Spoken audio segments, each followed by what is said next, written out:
Hello, everybody. I'm your host, and you're listening to Voices in the Dark, where we bring you the most terrifying true stories that defy explanation. Tonight's tale comes from a young woman who thought she was alone, but then her phone rang. The caller ID showed a name she never expected to see, her mom. Her mother had passed away 6 months ago, so how could she be calling her now? At first, she thought it was a cruel prank, but she couldn't help but pick up the phone. Static filled the line for a moment, and then she heard a faint whisper, her mother's voice. She dropped the phone and stared at it in disbelief. The voice was unmistakable. It was her mother's. Over the next few weeks, the calls continued. Sometimes there was only silence when she picked up the phone, and other times the voice would plead, "Help me."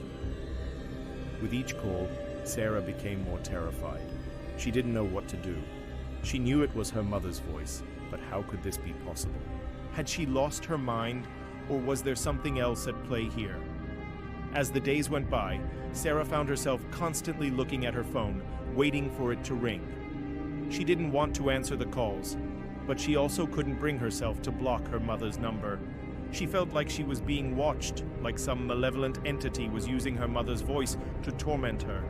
She tried to convince herself that it was all in her head, but the thought of her mother's spirit haunting her was too much to bear.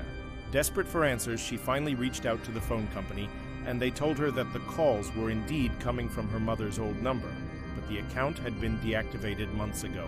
This meant that somehow her mother was able to use a phone that wasn't even connected to the mortal plane. Just when Sarah thought things couldn't get any worse, her friends started to notice the dark circles under her eyes and the way she constantly jumped at every little noise. They knew something was wrong, but she wouldn't tell them what was happening. Afraid that they would think she was crazy, Sarah began to withdraw from her friends and family. She couldn't understand why her mother was calling her from beyond the grave. Was she trying to warn her about something? Or was she simply stuck between worlds and needed her daughter's help to move on? Every night, the same routine continued. Sarah would go to bed hoping for a peaceful night's sleep, only to be awoken by the sound of her phone ringing. One day, desperate for help, Sarah turned to a psychic. She explained everything that had been happening to her and asked for guidance. The psychic listened intently, and when Sarah was finished, he told her that her mother, his spirit, was trapped between worlds and trying to reach out to her. He explained that sometimes spirits become attached to objects or places and refuse to move on. And in her mother's case, it seemed she was using the phone to try and connect with Sarah. According to the psychic, the calls weren't just random occurrences. They were her mother's way of communicating with her. The only way to stop the calls, he said, was to say goodbye. At first, Sarah didn't want to believe it. She thought there had to be another explanation. But as the weeks went by and the calls continued, she started to lose hope. The psychic's words echoed in her mind. Maybe this was the only way to set her mother's soul free. But could she really say goodbye to her mother without knowing what had happened to her? What if she was still alive somewhere and needed Sarah's help? Despite all these thoughts, Sarah knew she had to do something. One evening, as the phone rang once again, she picked up the receiver and whispered, "Hello, Mom." A wave of sadness washed over her as she heard the familiar voice on the other end. Her mother sounded weak and distant, as if she were calling from a great distance. Taking a deep breath, Sarah forced herself to speak. "Mom, I love you. You can rest now." After saying goodbye, Sarah felt a sense of relief wash over her. The calls stopped, and although she missed her mother dearly, she no longer felt the presence of dread that had been following her around like a dark cloud. But sometimes, late at night, she swears she hears her mother's voice whispering through the static. Was Sarah right to trust the psychic's advice? Could her mother's spirit really be using the phone to communicate with her?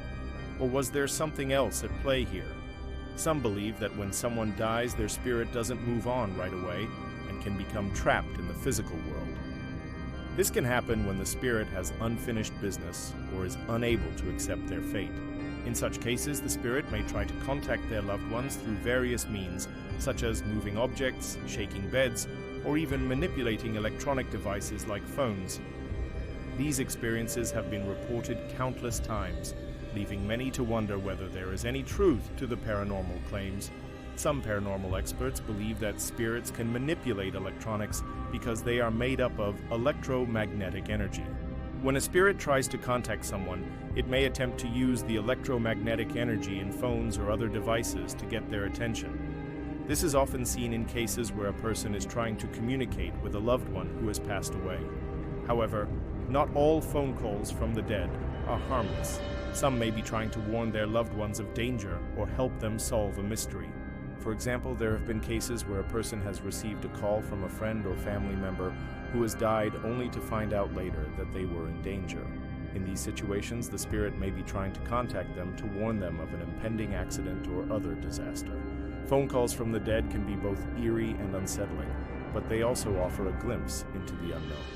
While we may never fully understand the paranormal, these experiences can provide comfort to those who have lost loved ones or those who believe in the afterlife. Thank you for tuning in to tonight's episode of Voices in the Dark. If you enjoyed this story, subscribe and leave us a comment below with your thoughts. We love hearing from you, and if you'd like to support our channel, you can do so by becoming a patron. Exclusive content, early access, and more. And now for a special treat, we'll share one of our listeners' eerie encounters. This chilling tale comes from Jake in Texas.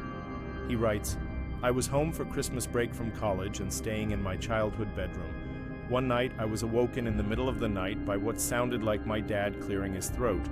I assumed he was just walking by my room and didn't think much of it. A few minutes later, I heard what sounded like a full-on cough from my dad, followed by my dog barking in the kitchen. My dad wasn't home yet, nor had he ever made a sound in his life that could be mistaken for a cough. I got up and went to my window to yell at the dogs for making so much noise and saw nothing outside. I walked into the kitchen and the dog stopped barking. I started to go back to my room when I heard the distinct sound of my dad's footsteps on the stairs. I quickly ran back into my room and hid under my covers. Figuring it was a dream, I eventually fell back asleep. In the morning after, of course, not sleeping at all, I told my mom about the noise I heard during the night. She looked shocked and told me my dad had passed away suddenly of a heart attack that very morning." We hope you enjoyed Jake's story.